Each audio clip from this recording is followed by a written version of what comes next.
వాళ్ళు Donald Trump గారు గనక అధ్యక్ష బాధ్యతలు గనక చేపడితే ఆయన నేషనల్ ఎమర్జెన్సీ ప్రకటించి ఆయన స్టేట్స్ కనుక ఆదేశాలు జారీ చేస్తే వారు కనుక పాటించకుండా ఉంటే అంటే ఆ స్టేట్ కి సంబంధించినటువంటి గవర్నర్ గాని మేయర్ గాని ఆయన ఆదేశాలను పాటించకుండా ఉంటే తదుపరి చర్యలు ఎటువంటివి ఉంటాయి ట్రంప్ గారి దగ్గర నుంచి మనం ఎటువంటి ఊహించవచ్చు అంటే ఏం చెప్తారు? అంటే ఇక్కడ చర్యలు ప్రెసిడెంట్ కు ఇక్కడ ఏంటంటే ఒకటి అర్థం చేసుకోవాలండి. ఇక్కడ ఏంటంటే అమెరికాలో ప్రెసిడెన్షియల్ టైప్ ఆఫ్ డెమోక్రసీ ఇది. ఉమ్, మన దేశంలో పార్లమెంటేరియన్ టైప్ ఆఫ్ డెమోక్రసీ. అవును. మన దగ్గర ప్రైమ్ మినిస్టర్ కి అన్ఫెక్టెడ్ పవర్స్ ఉంటాయి. మన ఉమ్, దేశంలో ప్రెసిడెంట్ ఓన్లీ రబ్బర్ స్టాంపే.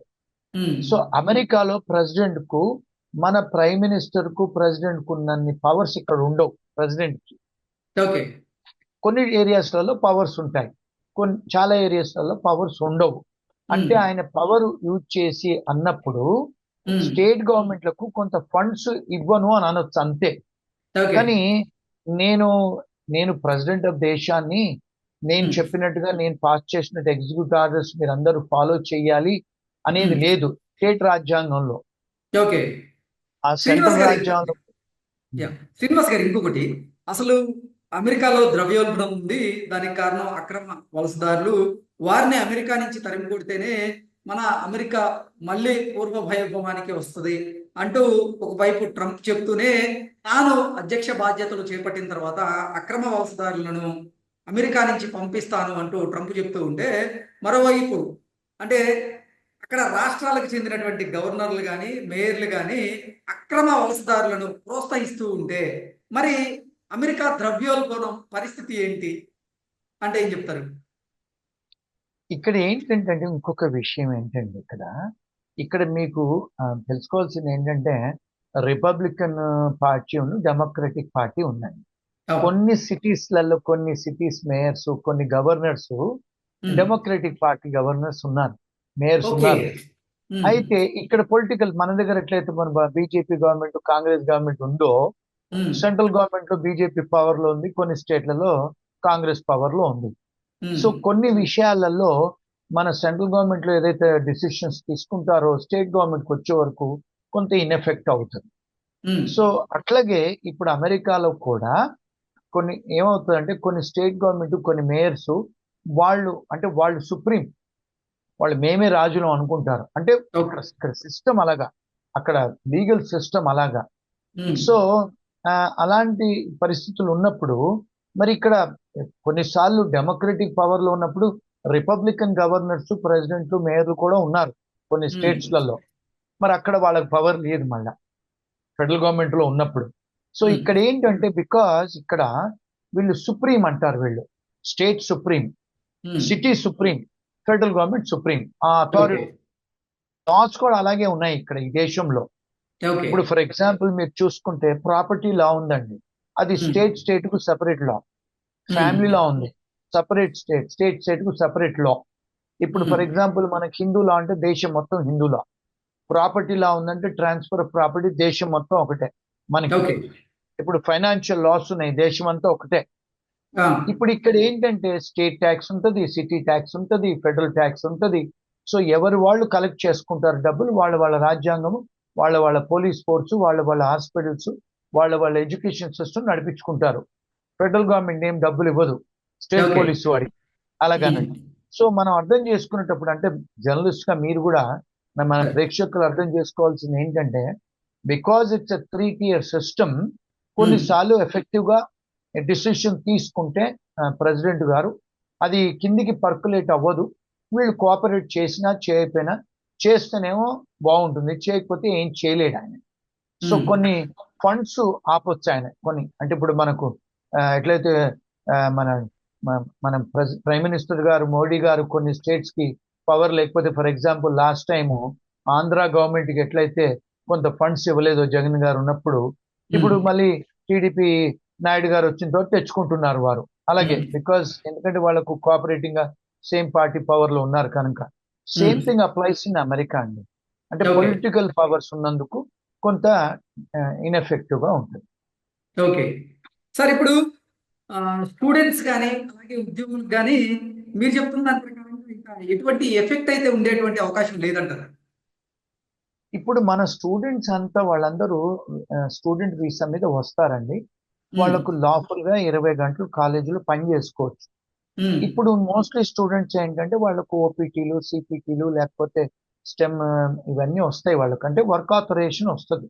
ఆ ఉమ్, వర్క్ ఆథరైజేషన్ వచ్చినప్పుడు వాళ్ళకు లీగల్ గా జాబ్ చేసుకోవచ్చు ఒకటి. ఓకే. ఇప్పుడు H1B వాళ్ళు ఉన్నారు ఇక్కడ. ఇప్పుడు ఉమ్, టెక్నాలజీ వర్కర్స్ చాలా మంది లే ఆఫ్ అవుతున్నారు. లే ఉమ్, ఆఫ్ అవుతే ఎవరికైనా H1B వాళ్ళకి 60 రోజులు మాత్రం ఉంటుంది వాళ్ళకి టైం ఫ్రేమ్. మీరు ఓకే. మళ్ళా ఇంకో ఉద్యోగం తీసుకోవడానికో, లేకపోతే మీరు వీసా మార్పు చేసుకోవడానికో, లేకపోతే ఉమ్, మళ్ళీ మీరు స్కిల్స్ పెంచుకోవడానికి స్టూడెంట్ వీసా చేసుకోవడం అలాంటివి ఉంటాయి. ఓకే. వీళ్ళందరూ కూడా లాఫుల్ గా ఉన్నారు కనుక ఆయన వచ్చి ఆయన ఏదో ఇల్లీగల్ ఏదో ఎగ్జిక్యూటివ్ ఆర్డర్ వేసినంత మాత్రాన మన వాళ్ళకి ఏం ఎఫెక్ట్ అవ్వదు. ఓకే. మన వాళ్ళకి ఎప్పుడు ఎఫెక్ట్ అవుతుంది అంటే ఇప్పుడు ఇక్కడ చాలా మంది H1B ప్రోగ్రామర్స్ ఉన్నారండి. ఉమ్, ఇప్పుడు గతంలో చూస్తే 2023లో 24లో చాలా కంపెనీస్ యాపిల్ కంపెనీ కానీ, మైక్రోసాఫ్టే కానీ, అమెజానే కానీ వందల వేల మందిని తీసేశారు. అవును. అందులో ఇంకొక విషయం మనం అర్థం చేసుకోవాల్సింది ఏంటంటే 80% ఆఫ్ టెక్నాలజీ వర్కర్స్ అంతా మన వాళ్ళే, ఇండియన్స్. ఓకే. ఓన్లీ 20% మిగతా వాళ్ళు. మరి జాబులు తీసేస్తే మన వాళ్ళకి ఎఫెక్ట్ కనపడుతుంది అది. ఓకే. అందుకనే వాళ్ళు ఏం చేస్తున్నారు, మన వాళ్ళు చాలా మంది కనిపించేది ఏంటి మీడియాలో, మన ఇండియన్స్ కి జాబులు పోతున్నాయి. ఎందుకంటే ఇక్కడ 75 to 80% టెక్నాలజీ కంపెనీలు నడిపించే వాళ్ళు కూడా మన దేశీయులే, మన ఇండియన్స్. ఓకే. ఇంకోటి ఇప్పుడు ఎంఎస్ కంప్యూటర్ సైన్స్ కు చదువుకోవడానికి వచ్చిన వాళ్ళు మెజారిటీ ఆఫ్ ఇంటర్నేషనల్ స్టూడెంట్స్ మొత్తం వరల్డ్ లో చూసుకుంటే మోర్ దెన్ 72% మన వాళ్ళే ఉన్నారు, ఇండియన్స్. ఓకే. మరి ఇప్పుడు మాస్టర్స్ చేయడానికి వచ్చిన వాళ్ళు. ఓకే. శ్రీనివాసరావు గారు, మరి ఇప్పుడు అమెరికాలో అసలు రెసిషన్ అంటే ఐటీ రంగంలో రెసిషన్ రావడానికి కారణం ఏంటి? ఒకటండి, పోస్ట్ కోవిడ్ ఒకటండి. ఓకే. 2022, 23, 24లో ఒకటి ఉమ్, మెజారిటీ. ఉమ్, అందరూ ఏం చెప్తున్నారంటే పోస్ట్ కోవిడ్ కొన్ని ఓకే. దేశాలు కోలుకోలేదు. అమెరికా కోలుకుంది, కొన్ని దేశాలు కోలుకున్నాయి. ఐరోపా దేశాలు, సౌత్ అమెరికా దేశాలు, కొన్ని దేశాలు కోలుకోలేదు. అది um, one of the major reason అని చెప్తున్నారు. ఉమ్, రెండోది వచ్చి ఇన్ఫ్లేషన్ అండి. ప్రపంచవ్యాప్తంగా మీకు ఏమైంది, సప్లై ఆఫ్ గూడ్స్ తగ్గిపోయారు చైనా ఉమ్, నుంచి. ఎందుకు అంటే మెజారిటీ ఆఫ్ ఐరోపా దేశం ఉన్న కంపెనీస్ అన్ని చైనా నుంచి ప్లగ్ అవుట్ చేసేస్తున్నారు, ఓకే. తీసేస్తున్నారు కంపెనీలు. తీసేసి మన ఇండియాకి వస్తున్నారు, ఉమ్, వేరే దేశాలు వియత్నాంకి వెళ్తున్నారు.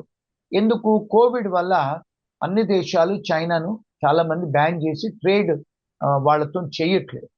ఎందుకు, ఓకే. కోవిడ్ వాళ్ళే చేశారు అని. రెండో రీజన్ అండి. మూడో రీజన్ ఏమిటి అంటే ఇప్పుడు ఆర్టిఫిషియల్ ఇంటెలిజెన్స్ అని కొత్త టెక్నాలజీ వస్తుంది ఇప్పుడు. అవును.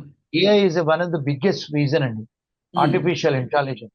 ఎందుకు అని చెప్పండి. ఇప్పుడు మీకు టెక్నాలజీ రంగంలో, లా రంగంలో, మెడికల్ రంగంలో, ఈవెన్ మీకు హాస్పిటాలిటీ రంగంలో చాలా రంగాలలో ఆర్టిఫిషియల్ ఇంటెలిజెన్స్, రోబోటిక్ ఇంజనీరింగ్ వచ్చేసింది. ఫర్ ఎగ్జాంపుల్ మీరు అమెరికాలో చూసుకుంటే టెస్లా అతను ఇప్పుడు ఆటోమేటిక్ కార్లు రిలీజ్ చేస్తున్నాడు, ట్యాక్సీలు. అవును. అంటే మనుషులు లేకుండా రోబోట్స్ తోని. ఉమ్, అట్లా చాలా రంగాలలో ఆర్టిఫిషియల్ ఇంటెలిజెన్స్ వచ్చేసింది. ఉమ్, దానివల్ల చాలా ఐటీ జాబులు కూడా పోతున్నాయి. ఎందుకంటే ఎవరైనా ప్రోగ్రామరు ఒక 10 గంటలు 20 గంటలు ప్రోగ్రామ్ రాసేది ఆర్టిఫిషియల్ ఇంటెలిజెన్స్ చాట్ జీపీటీ వచ్చి 2 గంటల్లోనే రాసేస్తుంది. ఉమ్, ఏఐ, చాట్ జీపీటీ, ఉమ్, జెమిని. మరి ఎగ్జాక్ట్. ఉద్యోగాలు పోతున్నాయి, తీసేస్తున్నారు.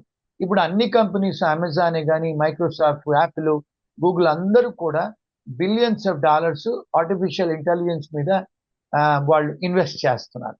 ఉమ్, తీసేసి దాని మీద కాన్సన్ట్రేట్ చేస్తున్నారు ఒకటి.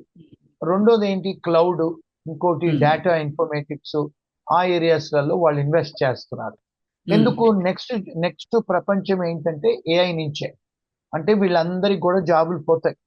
పోతే ఉమ్, మరి కొత్త టెక్నాలజీ నేర్చుకోవాలి వీళ్ళంతా. So okay. అది ఒక కారణం అండి, రెండో కారణం.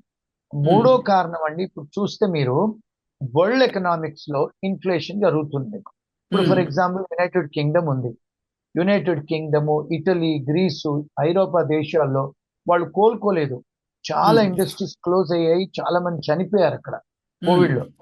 సో ఆ రీజన్ వల్ల కూడా చాలా మంది ఇప్పుడు ఆ కంట్రీస్, ఇప్పుడు ఫర్ ఎగ్జాంపుల్ అమెరికా చూసుకుంటే వరల్డ్ ఎకనామీని వీళ్ళు కంట్రోల్ చేస్తారండి, బ్యాంక్స్ ని ఉమ్, కూడా. ఇంకొక విషయం ఏంటంటే వీళ్ళు దివాలా తీశారు చాలా మంది. సో అమెరికన్ వాళ్ళు ఏం చేస్తున్నారు, ఇటలీకి, గ్రూస్కి, చాలా కంట్రీస్కి వీళ్ళు డబ్బులు ప్రింట్ చేసి ఇస్తున్నారు. ఉమ్, ఇంకా నాలుగో రీజన్ ఏమిటంటే, మీరు ఎప్పుడైనా కూడా ఎకనామిక్స్ థియరీలో చూస్తే war one of the reason. Okay. ఇప్పుడు ఫర్ ఎగ్జాంపుల్ యూక్రెయిన్ వార్ అయింది. అంతకుముందు ఇప్పుడు మా జో బైడెన్ గారు వచ్చిన తర్వాత ఆఫ్ఘనిస్తాన్ లో అమెరికా వాళ్ళందరినీ తరిమి కొట్టేసి తాలిబాన్ వాళ్ళు తీసేసుకున్నారు. అవును. ఇప్పుడు ఇరాన్ వాళ్ళు వార్ లోకి వస్తున్నారు, ఇజ్రాయెల్ వార్ లో ఉంది, పాలస్తీన్ వార్ లో ఉంది. అట్లా చాలా కంట్రీస్ వార్లు. ఈ ఉమ్, వార్ కూడా one of the reason, economic reasons. ఇప్పుడు మీకు ఓకే. ప్రపంచవ్యాప్తంగా చూస్తే first world war, second world war అయిన తర్వాతనే వరల్డ్ రిసెషన్ వచ్చింది. మరి um, war is also one of the reason అండి, ఎకనామిక్ రీజన్స్ లలో. ఓకే. ఎకానమీ పడిపోవడానికి, ఇన్ఫ్లేషన్ అవ్వటానికి. ఓకే. ఇప్పుడు ఏమైందంటే కోవిడ్ టైంలో ఇప్పుడు 1-2 ఇయర్స్ ఏదైతే మ్యానుఫ్యాక్చరింగ్ సెక్టర్ చైనాలో ఉండే అవన్నీ క్లోజ్ అయిపోయాయి. ఫర్ ఉమ్, ఎగ్జాంపుల్ ఇప్పుడు ఒకవేళ మీరు ఐటీ రంగంలో చూస్తే ఇప్పుడు కార్స్ కు, మోటార్ సైకిల్స్ కు చాలా ఇండస్ట్రీస్ లో ఏదైతే చిప్స్ తయారవుతాయో చైనాలో, అవి ఉమ్, ఇండస్ట్రీస్ క్లోజ్ అయిపోయాయి. ఇప్పుడు అందుకే మోడీ గారు ఇండియాలో చిప్స్ మ్యానుఫ్యాక్చరింగ్ చేయమని డిజిటల్ ఇండియాలో నినాదంతో వచ్చారు మోడీ గారు. ఇప్పుడు ఓకే. Digital India. ఓకే. అయితే శ్రీనివాసరావు గారు ఏమవుతుంది, గతంలో కూడా ఇవన్నీ రీజన్స్ అండి, ఇవన్నీ ఓకే. ఎకనామిక్ రీజన్స్ అండి. అందుకనే ఆ ఎకనామిక్ రీజన్స్ మళ్ళీ ఇప్పుడు ప్రజెంట్ అమెరికన్ ఏదైతే పార్టీ పవర్ లో ఉందో, డెమోక్రటిక్ పార్టీ, వీళ్ళు ఉమ్, కొన్ని బైడెన్ వాళ్ళు కూడా, కొన్ని బైడెన్ అడ్మినిస్ట్రేషన్ కూడా కొన్ని తప్పులు, అవకతవకలు చేశారు. ఓకే. ఇన్ఫ్లేషన్ ఇంకా పెరిగింది. అది వరల్డ్ లో ఎఫెక్ట్ అయిందండి. ఇవి ఓకే. రీజన్స్ అండి. ఓకే.